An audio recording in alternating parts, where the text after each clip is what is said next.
bonsoir à tous. Bienvenue à chacun de vous à votre magazine de santé et de bien-être Lafia. D'aucuns avancent que les Burkinabés n'aiment pas bouger, ils n'aiment pas se dépenser, tout simplement que les Burkinabés n'aiment pas faire le sport. Certains sont convaincus que le sport manque à leur vie, mais ne savent pas comment s'y prendre. Ils ont donc besoin d'être motivés. Et bien à Lafia, ce soir, nous parlons de sport, plus précisément de ses bienfaits, avec nos spécialistes que j'ai l'honneur de recevoir pour vous. Honneur aux dames, une dame dynamique que je respecte beaucoup. Bonsoir, Madame Angèle. Bonsoir Irène. Comment allez-vous? Oui, ça va. Et au centre? Ça va, tout doucement. En tout cas, bravo pour ce que vous faites. Merci pour votre contribution à la construction d'un Burkina meilleur pour tous. Merci. Merci. Alors, je précise que Madame Angèle Wibida est professeure des activités physiques et sportives, spécialiste de santé publique, options, promotion, prévention, protection de la santé. Alors, c'est un honneur également pour moi de recevoir ce soir Dr Séré Ibrahim. Bonsoir, docteur. Bonsoir, madame. Comment allez-vous? Oui, ça va bien. Vous êtes le directeur général du Centre national médico-sportif. Tout à l'heure, on va découvrir le centre. D'accord. Bienvenue à Lafia. Merci bien. Ceci dit, sans plus tarder, allons avec la première question qui s'adresse au docteur Séré. Docteur Séré plutôt, on entend parler d'activité physique et sportive. C'est quoi le sport? Quelle est la différence entre l'activité sportive et le sport? Merci bien pour cette question. Il faut dire que l'activité physique, on le définit couramment comme étant toute contraction musculaire qui va entraîner une dépense énergétique. Et là où on pense que cette dépense énergétique doit être supérieure à celle du repos. Par contre, c'est là, dans ce cas, nous avons des activités physiques telles que de loisirs, telles que faire le ménage, laver la voiture, se déplacer, ce sont des types d'activités physiques. Mais lorsque nous parlons de sport, là, c'est un ensemble d'exercices. Voilà, qu'on peut pratiquer de façon individuelle ou collective, mais il y a cette notion de règlement. Quand on parle de sport, il y a toujours un règlement. Que ce soit au volleyball, vous avez un règlement pour le jeu. Que ce soit au football, vous avez un règlement pour le jeu. Donc voici un peu la différence entre activité physique où il y a une dépense énergétique supérieure à celle du repos, et le sport où il y a un règlement qui encadre l'activité. C'est bien dit. En matière de sport, toujours, on parle de sport amateur et du sport professionnel. Quelle précision donner sur chaque type et quelle est la différence? Une réponse simple. Le sportif amateur et le professionnel, il vit de son sport. D'accord. C'est-à-dire ça nourrit son homme. Il ne mène pas autre activité que le sport. Je suis footballeur, je vis du football. D'accord. Je suis athlétiste, je pratique l'athlétisme, je vis de cela. Je ne mène pas autre activité. Mais le sport amateur, je le fais pour le plaisir. Voilà, et on peut jouer le volleyball dans le quartier un dimanche matin pour le plaisir. On est amateur. Le football dans le quartier le dimanche matin ou le dimanche soir, ce sont des sportifs amateurs. Mais lorsqu'on parle de professionnel, ça nourrit son homme. D'accord, justement, j'allais vous dire, qu'est-ce qu'on retrouve dans le sport professionnel? Oui, il y a les tests en fonction des pays, il y a des tests qui encadrent le sport professionnel, il y a le professionnel, il y a le semi-professionnel. Mais ce qu'il faut retenir, c'est comme je l'ai dit, et quand tu es sportif professionnel, ça veut dire que tu touches bien ton salaire et tu ne vis que du sport professionnel. Tu ne mènes pas autre activité. Lorsque tu pratiques le football le soir et que le matin tu es obligé d'être vigile ou bien vendeur à quelque part, là tu ne vis pas de ton football. Ouais, tu ne vis pas de ton sport. Là tu es amateur ou semi-professionnel. Ça dépend des tests qui régissent. Voilà. Et en fonction des pays, nous pouvons définir les sportifs amateurs et les sportifs professionnels. Est-ce que le Burkina Faso regorge de nombreux sportifs professionnels? Non, pas pour le moment. On ne pense pas. C'est vrai qu'il y a des professionnels qui vivent dans le football. Il y a des professionnels qui sont à l'extérieur. Et même cette définition dans notre contexte au niveau de la fédération de football, on peut se dire que c'est un sport professionnel. Mais d'autres le mettent également dans le sport semi-professionnel. Ça dépend de la vision que nous avons. Il y a des clubs qui payent très bien. Par contre, il y a des clubs où les joueurs se débrouillent ailleurs. Voici un peu le contexte qui encadre cela. Donc plus de professionnels dans le football et ailleurs. On a d'autres disciplines aussi. Il y a on a Iron Bibi. Il y a Iron Bibi, il y a Fabrice Zongo, voilà, il y a Sawadoro Dieudonné, il y a Mad Kuala. Il y a des sportifs qui ne vivent que de leur activité, sont payés pour ça et ils ne pratiquent que ça. D'accord. Oui. Et si Irène Zoungana décide d'être sportive professionnelle, est-ce qu'à mon âge c'est possible? Et là, ça dépend du club qui va vous recruter. Ça dépend du club qui va vous recruter. Mais quand on parle de sportif professionnel, il y a toujours un contrat quelque part. Vous voyez qu'il y a un contrat qui régit un peu voilà, la pratique et le club vous paye. Et voilà, à l'intérieur, vous avez d'autres objectifs qui réglementent la pratique. Ok, je veux savoir, est-ce que c'est lié à l'âge? Si, par exemple, j'ai mon fils qui veut s'engager, est-ce qu'il faut l'inscrire très jeune? Ou comment ça se passe généralement? Oui, comme je l'ai dit, la pratique du sport est encadrée par des textes. D'accord. Est encadrée par des textes et au niveau de chaque sport, voilà, chaque sport, il y a des tests. S'il est jeune, on peut le prendre comme un minime, un cadet. Et en fonction, à l'intérieur également, et vous pouvez discuter. Vous pouvez discuter les primes de signature et j'en passe. Voilà, et tout dépend du contexte que vous avez. D'accord, merci docteur. Alors dites-moi, qui est habilité à pratiquer le sport? Qui est habilité à pratiquer le sport? Je dirais que tout le monde. Okay. Tout le monde, mais il y a des conditions. Il y a des conditions. Il faut s'assurer que vous êtes d'abord en bonne santé. Okay. Il faut s'assurer que vous n'avez pas une maladie ou une pathologie qui contre-indique le sport que vous voulez pratiquer. Voilà. Je vais faire le vélo. Je peux avoir mon médecin, mais il trouve que j'ai une pathologie qui m'empêche de pratiquer le vélo. Qu'est-ce qu'il va faire? Il va m'orienter vers un autre type d'activité physique et sportive. Mais il n'est pas amené, il ne serait jamais amené à me dire d'arrêter la pratique. Okay. Voilà, vous voulez pratiquer le vélo, vous voulez faire du football, on trouve que vous avez un empêchement, on vous oriente vers une autre activité. Et c'est avec ça, quand on vous oriente, on vous envoie chez un professionnel, voilà, et avec le professionnel, vous allez trouver un autre terrain pour pratiquer votre activité physique et sportive. Tout le monde pratique le sport. Ça, c'est bien dit. Merci. Quels sont les bienfaits justement dans la pratique du sport? Quels sont les bienfaits? Les bienfaits, on n'en parle plus, hein. Le citoyen lambda, tout le monde connaît les bienfaits du sport. Il faut dire que le sport permet de lutter contre la sédentarité, voilà, qui est vraiment un facteur néfaste dans la survenue de plusieurs maladies, telles que les maladies cardiovasculaires. Nous avons l'hypertension artérielle. Le sport nous permet également de lutter contre d'intervenir ou bien de prévenir, c'est une prévention primaire, de certaines maladies telles que le diabète. Prévention primaire dans certaines maladies telles que les cancers, voilà, cancer du poumon, cancer de l'utérus, cancer de l'estomac. Ce sont des types de cancers qui surviennent, voilà, que nous pouvons éviter en pratiquant le sport. Le sport renforce la densité osseuse. Et qui parle de densité osseuse, ça veut dire que tout de suite, quand vous pratiquez le sport, vous allez avoir des os denses. Et à la vieillesse, ou bien à certaines maladies qui peuvent fragiliser ces os-là. Donc, ça veut dire que plus vous pratiquez le sport, plus vous évitez certaines fractures qu'on appelle fractures pathologiques, fractures de fatigue. Voilà. Le sport intervient également au niveau de la digestion. Ça nous permet de prévenir certaines pathologies, telles que les colopathies fonctionnelles. Ça améliore le transit. Au niveau du sommeil, voilà, quand on pratique le sport, tout de suite, nous avons la production d'endorphine. L'endorphine intervient dans l'humeur. Donc, quelqu'un qui pratique le sport, retenez bien, c'est quelqu'un qui serait toujours content. Il est joyeux. Il est toujours joyeux. D'accord. Voilà. Le sport permet d'augmenter l'estime de soi, voilà, d'avoir confiance en soi. Voilà. Merci docteur. Merci. Madame Ouibida, oui. D'autres bienfaits qui n'ont pas été mentionnés par docteur Séré, ça serait quoi? Pour les bienfaits. Je pense qu'il a fait le tour. D'accord. Voilà.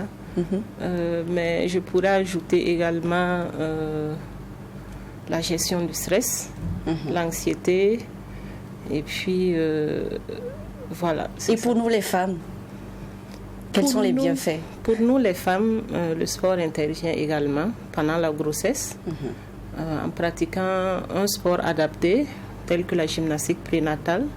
On peut arriver à minimiser les risques pendant l'accouchement. Voilà. On peut également, pour les femmes qui ne sont pas enceintes, arriver quand même à bien gérer son poids. Voilà, et avoir un physique, je dirais, bien acceptable. Une belle silhouette. Une belle silhouette, voilà, c'est ça. Ok, merci. Alors, à présent, docteur Siré, on parle de sport et des maladies chroniques. Oui. Quelles sont les disciplines sportives recommandées aux personnes vivant avec les maladies suivantes? Les maladies cardiovasculaires, premièrement. Ensuite, les diabétiques, les hypertendus, ceux qui souffrent d'insuffisance rénale, les cancers, l'asthme, drépanocytose et j'en passe.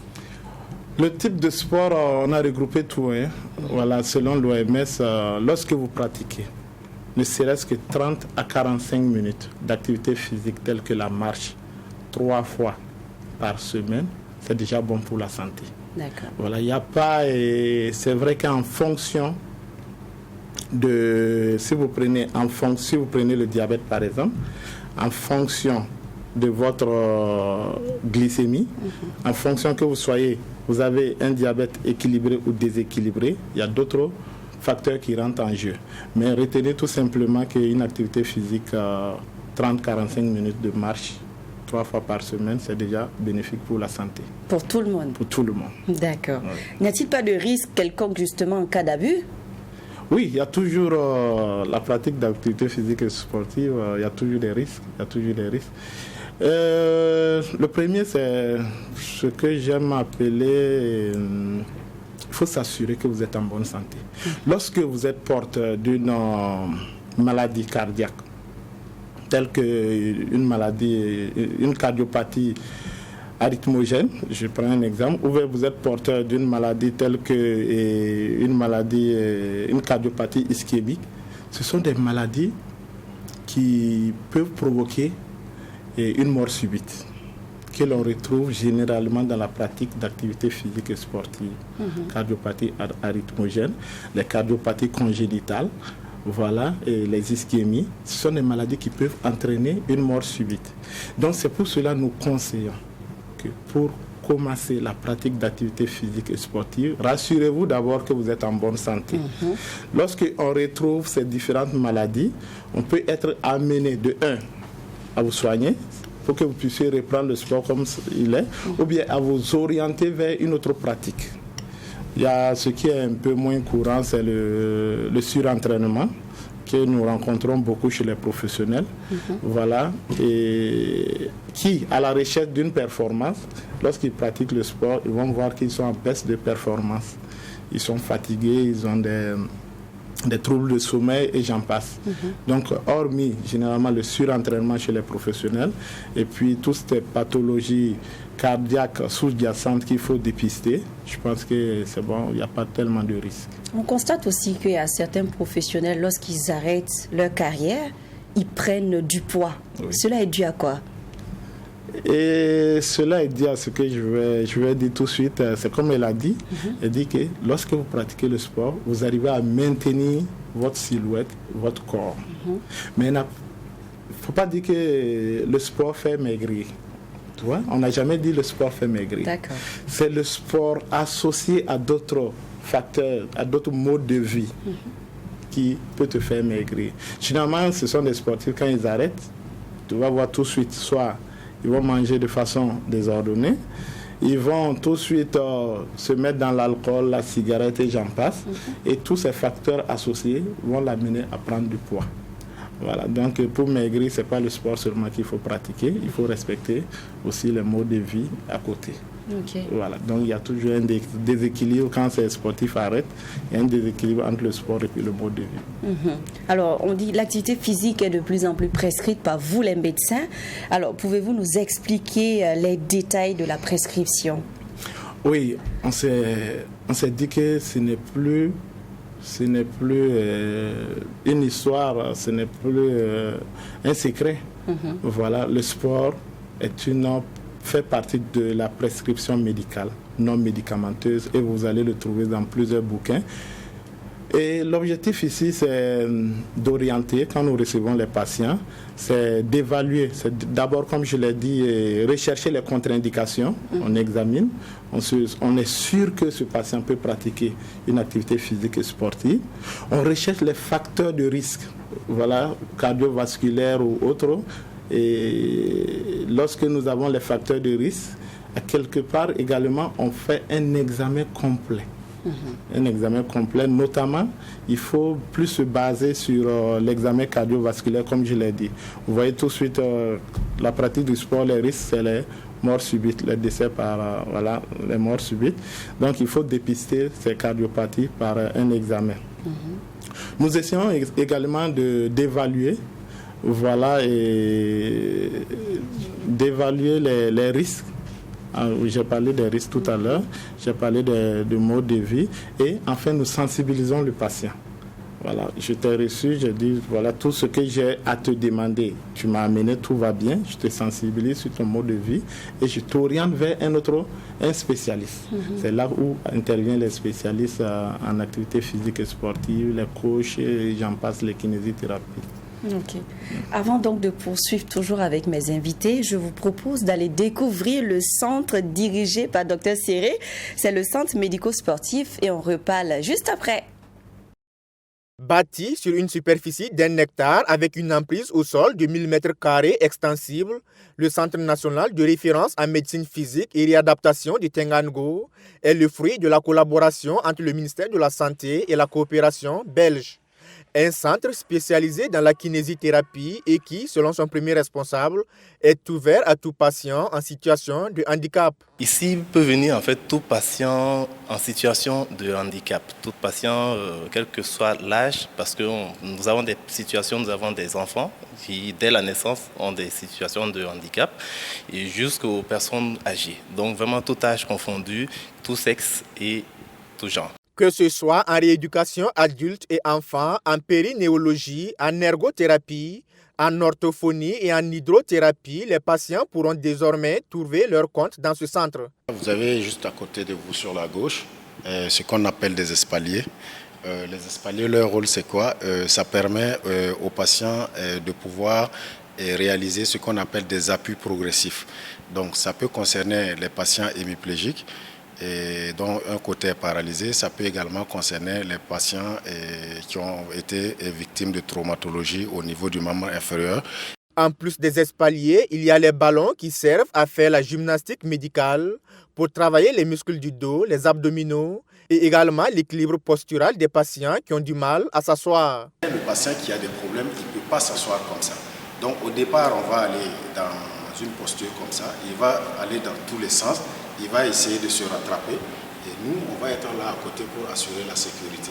Et quand il va maîtriser cette position assise normalement comme moi, on peut augmenter la difficulté en mettant quelque chose de stable sous les pieds, donc qui va faire qu'il va aller dans tous les sens et petit à petit, il va arriver à se contrôler, à se recueillir et c'est comme ça qu'on va travailler ce qu'on appelle l'équilibre postural du patient.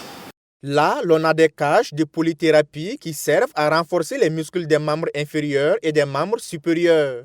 Des appareils qui, selon le kinésithérapeute, sont pour la plupart utilisés pour des pathologies en traumatologie et en neurologie. Et en face ici, c'est une cage qui est dédiée au renforcement des muscles du membre inférieur. Et donc on peut prendre 2 patients en même temps sur cette cage.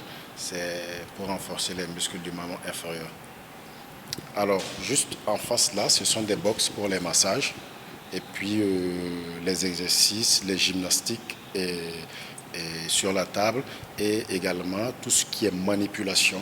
Et on peut le faire dans les différents box équipés de tables à cet effet.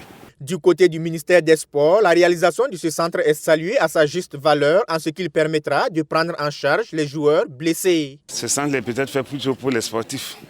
Parce que c'est vrai que les personnes en situation de handicap vont être bénéficiaires. Mais au niveau de la prise en charge des blessés sportifs, de la récupération physique de nos athlètes après les grands efforts, c'est un centre qui vient offrir un besoin qui était très criard à notre niveau. Après son inauguration, ce centre sera fonctionnel dans les jours à venir, rassure son premier responsable, Dr Jocelyn Bazier. À l'en croire, son équipe est à la tâche pour définir les grilles tarifaires de sorte à rendre ce centre national de référence en médecine physique et réadaptation accessible à toutes les couches sociales. Son coût de réalisation est estimé à plus de 5 millions de francs CFA. Retour sur le plateau, toujours en compagnie de Dr Séré et de Madame Angèle Wibida. On parle de sport ce soir. Nous avons découvert votre centre. En résumé, qu'est-ce qui a motivé la mise en place du centre médico-sportif? Le centre médico-sportif, comme je l'ai dit, c'est un établissement du ministère des Sports, voilà, qui est chargé du suivi médical, voilà, et des sportifs professionnels et amateurs. Pendant longtemps, nous nous sommes rendus compte que lorsque nous avons des blessés au niveau des équipes ou des clubs, ces blessés avaient du mal à avoir un repère pour se soigner. On s'est dit pourquoi ne pas trouver un centre médico-sportif propre à ces sportifs pour qu'une fois dans le besoin, que nous puissions intervenir dans le domaine de la prévention, comme je l'ai dit dans le résumé, et intervenir dans le domaine de la prévention par la délivrance de certificats médicaux de non-contre-indication, mais intervenir également dans le domaine non curatif par la prise en charge de nos blessés. Voici un peu ce qui a motivé la création de la direction générale du Centre national médico-sportif. Ok, merci. Madame Wibida, vous intervenez dans ce centre également? Oui, je suis agent de Dr Séré. Alors, racontez-nous votre quotidien au centre. Comment ça se passe? Disons que pour le moment, ce n'est pas encore effectif, les activités, mais on reçoit pas mal de patients. Nous, nous sommes des professionnels en activité physique et sportive. Donc, on intervient surtout dans la prise en charge par les activités physiques et sportives, notamment la rééducation, la réathlétisation, et puis améliorer la condition physique, c'est ça. Sinon, on a des sportifs amateurs, des professionnels. Aussi, il y a des pratiquants qui font des activités physiques à la recherche de leur bien-être, leur santé. Donc c'est ouvert à tout le monde? Oui, oui. C'est ouvert à tout le monde, c'est ouvert à toute la population. Voilà, et si vous êtes dans le besoin, n'hésitez pas et nous recevons tout le monde. Ok, c'est bien. En tout cas, bravo pour ce que vous faites. Alors vous, les professionnels, de plus en plus, vous prescrivez aussi le sport de masse. Est-ce que vous pouvez nous en dire plus? Qu'est-ce que c'est? Voilà. Je vais la laisser pour mieux répondre. Oui, Madame Angèle. Le sport de masse, communément appelé sport pour tous au Burkina Faso, ça peut rejoindre le sport défini par Dr Séré au départ, mais dans cette façon de pratiquer, c'est pratiqué juste pour rechercher le bien-être et puis améliorer son capital santé, voilà. D'accord. Alors, de plus en plus, on voit des petits groupements à Ouaga. Oui. Et comment ça se passe? C'est vrai, c'est pour me procurer de la joie, j'adore. Et puis, c'est des rencontres intergénérationnelles. Oui? Je dirais oui, c'est ça. Mais bon, il faut se dire également qu'il y a des gens qui s'organisent entre amis, entre communautés pour pratiquer avec divers, bien sûr, objectifs qui est recherché. Voilà, on a des professionnels formés par l'ISSDH qui encadrent cette pratique, qui sont dans des clubs qui sont dans les stades, par exemple au stade municipal, au stade du 4 août, il y en avait. Mais il y a également des anciens sportifs qui le font. Il y a, j'avoue que c'est une multitude de communautés, voilà. Ok. Alors, parlons à présent du sport et de la maternité. Tantôt, vous avez dit en fait que le sport était recommandé aux femmes enceintes. Comment elles sont prises en charge au niveau de votre centre? Au niveau du sport Santé Mitre, on reçoit les femmes enceintes qui sont à leur 4e mois de grossesse, c'est-à-dire qu'il faut carrément attendre après le premier trimestre pour commencer à pratiquer de la gymnastique qu'on appelle gymnastique prénatale. Et à partir du 8e mois, il faut arrêter, voilà, pour bien sûr sécuriser la maman et puis l'enfant. Voilà. Racontez-nous un peu comment ça se passe, une séance de relaxation d'une femme enceinte. Une séance de relaxation d'une femme enceinte, c'est généralement faite après une évaluation de sa condition physique.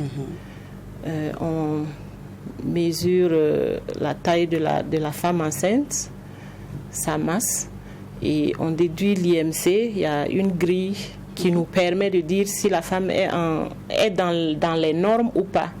Et en fonction de ça, nous proposons quelques exercices qui sont adaptés.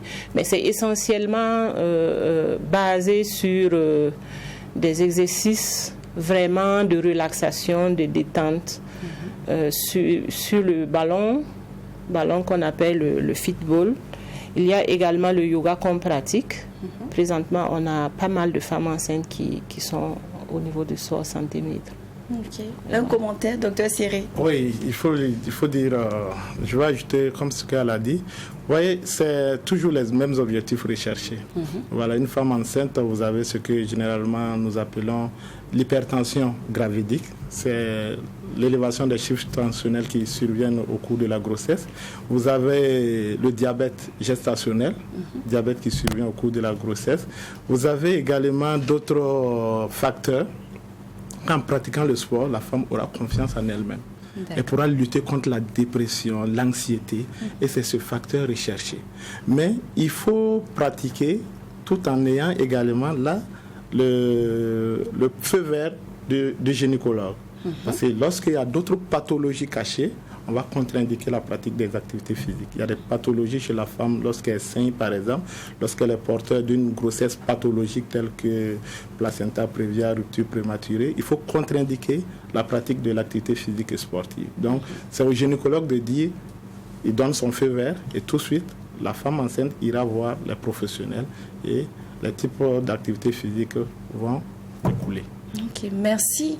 Alors, à présent, je vous propose d'aller à la découverte du centre géré par Madame Wibida et on se reparle juste après. Il est 18h lorsque nous arrivons dans les locaux de Sport Santé Mitre. C'est également l'heure choisie par bon nombre de clients leur séance de sport. Du vélo et de la marche, tout est au programme pour se maintenir en forme. Le plus jeune s'adonne au karaté et à la musculature. Ce centre est un dispositif d'accompagnement et de promotion de la pratique d'activités physiques et sportives. Il a été créé dans l'objectif d'offrir au travers d'un programme éducatif, préventif et thérapeutique une accessibilité plus importante à la pratique d'activités physiques adaptées à tous. Nous avons constaté à l'ISSDH, lors de notre formation, que des collègues ont mené des recherches sur la pratique inadaptée de l'activité physique orientée vers la santé. On conseille d'aller pratiquer du sport, on prescrit même souvent dans quelques structures de santé la pratique sportive. Mais où aller pratiquer de façon sécurisée, vers qui tourner? Donc, cela nous a amené à s'associer entre professeurs des activités physiques et sportives du ministère des Sports à créer ce centre-là. À Sport Santé Mitre, lorsqu'un client arrive pour la première fois, un bilan complet de son alimentation et de santé est établi afin de lui établir un programme adapté à son cas. C'est toute la particularité de ce centre qui est composé d'un équipement technique pluridisciplinaire. Ce qu'on a comme particularité ici est qu'on a une équipe pluridisciplinaire composée de techniciens des sports, des activités physiques et sportives. On a des étudiants, on a un médecin, on a un nutritionniste. Et donc l'intervention pluridisciplinaire est notre particularité. Aussi, nous pratiquons de façon sécuritaire en respectant bien sûr, en adaptant notre pratique à la personne. Pour des raisons de santé, une activité sportive régulière et contrôlée a été recommandée à Karim Sawadogo par son médecin. Et c'est ici à Sport Santé Mitre qu'il s'est confié depuis maintenant quelques mois avec des résultats probants à la clé. C'est des suites de maladies. Et mon médecin m'a conseillé de faire le sport. Et j'ai vu que c'était vraiment l'indication. Et je me suis adonné. Depuis que je me suis adonné, je vois le bénéfice que j'en ai tiré. Josiane Zongo n'a pas attendu d'être malade pour franchir le pas. Elle a choisi librement de s'adonner à la pratique du sport. Et elle dit percevoir les effets positifs. J'ai commencé le sport, ça vaut environ, ici précisément, ça vaut 5 mois. Je suis venue librement, sans recommandation. Mais quand je suis arrivée au départ, j'avais 95 kilos. Et je vois aujourd'hui, je suis à 86 kilos. Donc je vois qu'il y a une nette amélioration sur mon poids. Voilà, donc je sens que ça va beaucoup. Entre-temps, j'avais un problème de genou. Je suis venue expliquer aux prestataires, aux coachs. Ils m'ont adopté un rythme de sport adapté en tenant compte de mon genou. Et voilà, je n'ai pas pris de produits, rien, et j'ai obtenu la guérison de mon genou. Donc vraiment, je peux dire que le sport, là, ça fait du bien à l'homme, à l'organisme. Vraiment, ça fait du bien. La responsable du centre invite tout le monde à s'adonner à la pratique du sport car les effets positifs ne sont plus à démontrer sur la santé. L'activité physique pratiquée de façon adaptée et sécurisée aide entre autres le pratiquant à mieux gérer son stress, à diminuer les risques d'accidents cardiovasculaires et aide à lutter contre le surpoids. Une bonne résolution prise par certains Burkinabés. C'est salutaire, ça s'applaudit. Ah oui, félicitations. Un commentaire, docteur Serré. Permettez-moi de féliciter d'abord les différents prestataires et voilà, les responsables du stand. Je vois que tout ce que j'ai dit ici, on retrouve là-bas. Voilà, on pratique le sport tout en tenant compte du bilan de santé. Et à l'intérieur, ils ont une équipe pluridisciplinaire. Il n'y a rien de tel. C'est ce que nous demandons tous les jours aux différents coachs au niveau des centres de sport. On se rend compte que petits et grands se côtoient là-bas sans gêne. Comment vous arrivez à faciliter ce brassage? Disons qu'il y a un programme qui est établi. On reçoit les plus petits un peu plus tôt, entre 15h et 17h. Et après, les personnes âgées viennent. Après, c'est les femmes enceintes. Bon, c'est un programme vraiment bien établi. J'aimerais bien qu'on s'attarde un peu sur notre papa qui dit que c'est suite à une maladie en fait qu'on lui a recommandé la pratique sportive. Comment il est arrivé, comment vous êtes arrivé à le rassurer pour qu'il puisse intégrer ça dans son quotidien? Effectivement, papa Karim est venu dans notre centre il y a 5 mois, comme il a dit, avec bien sûr la recommandation de son médecin, son cardiologue. Mais il faut noter que chez nous, on a aussi on a une autorisation, on a un formulaire qu'on donne au client qui renvoie à son médecin traitant pour nous donner éventuellement les contre-indications les contre-indications en fonction du bilan de santé de l'intéressé.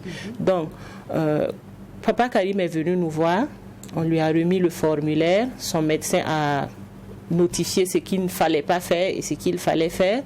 Et on a tenu compte de ça, c'était vraiment progressif. On a commencé à travailler un peu les membres inférieurs de papa parce qu'il n'arrivait pas à bien placer les pieds. Et après ça, on a programmé encore une série d'exercices orientés dans le renforcement de ses membres supérieurs. Voilà, donc je dirais que présentement, il est vraiment content. Et nous encore plus, je dirais. C'est un bon facteur de relais d'information comme on dit, parmi d'autres vieilles personnes ou d'autres personnes du troisième âge, je m'excuse. N'est-ce pas, docteur Cyril? Oui, et c'est ce que nous recherchons. C'est ce que nous recherchons, qu'il y ait une communication entre le médecin traitant et les professionnels. Voilà, ils l'ont reçu sous recommandation, ils nous ont envoyé un certificat, ils ont exigé que le médecin fasse un certificat de non-contre-indication et en fonction de ça, ils ont adapté leur exercice physique. Il n'y a rien de tel. Maintenant, par rapport aux enfants, c'est toujours la même chose. Vous savez, lorsque les parents pratiquent le sport, l'enfant aussi va pratiquer. Voilà, nous sommes des sources de motivation pour nos enfants. Si l'enfant se lève, trouver que papa est toujours à la maison, maman est toujours à la maison, l'enfant va rester toujours devant la télé. Donc, un centre comme cela où la maman part au centre, l'enfant aura tendance à dire j'accompagne la maman. Donc ce sont des facteurs de motivation. Plus les parents pratiquent le sport, plus l'enfant aussi va pratiquer le sport. Alors il y a une dame aussi, Madame Josiane, qui disait au départ elle pesait 95 kilos, elle en a perdu 10 kilos. Comment on y arrive, Madame Ouida? On y arrive de façon... je vais dire quoi, il faut, c'est plusieurs facteurs associés, je dirais. C'est pas l'exercice physique uniquement, parce que nous, avant de proposer l'exercice physique, le programme, on établit aussi un bilan de ses habitudes de vie, qui est composé de sa sédentarité, de l'alimentation, et on essaie aussi, en fonction de ce qu'on a comme connaissance, de l'équipe qui est composé de l'équipe qu'on a au sein du Centre Sport Santé Midre, et d'amener le client à perdre vraiment le poids de façon sécurisée. Voilà. Alors, vous occupez des femmes, des enfants, des personnes du troisième âge, les femmes enceintes. Est-ce qu'après l'accouchement, j'ai le droit de venir aussi dans votre centre pour une remise en forme? Oui. Bien sûr, parce qu'on aura besoin de perdre encore quelques kilos, voilà. Bien sûr, après avis de gynécologue, c'est qu'après 45 jours, il y a un bilan. Si vous revenez, je pense qu'on pourra encore adapter. Et pour donner du tonus aussi au périnée, c'est ça? Oui, c'est surtout ça. C'est également recherché, comme elle a dit. Après la consultation post-partum, 45e jour, si le gynécologue vous donne l'autorisation, je pense qu'il n'y a pas de problème. Vous pouvez rattraper tout ce que vous avez perdu. Ok, formidable. Alors, une autre question. Quel est le protocole à suivre pour pratiquer un sport sain? Il n'y a pas de protocole. Il n'y a pas de protocole. Ce que j'aime dire aux patients, c'est de s'assurer qu'ils sont d'abord en bonne santé. D'accord. Voilà. Lorsque vous êtes en bonne santé, le reste, avec votre coach sportif, avec votre professionnel en activité physique et sport adapté, vous pourrez avoir un protocole. Mais il n'y a pas de protocole. Assurons-nous seulement que le patient est en bonne santé et qu'il peut pratiquer l'activité physique qu'il désire. Très bien. Alors, la personne est en bonne santé. J'ai une prescription de mon médecin. Alors, dites-nous quels sont les comportements à avoir avant de se mettre dans de bonnes dispositions pour pratiquer le sport et les comportements à encourager ou à proscrire après. Ce qui est à encourager, il faut, au niveau de l'intensité, il faut aller de façon progressive. D'accord. Ce que nous remarquons, monsieur, il a fait 2 ans, ou madame, elle a fait 3 ans. On sent qu'on a pris du poids et tout de suite on se dit un soir il faut que j'aille faire le sport.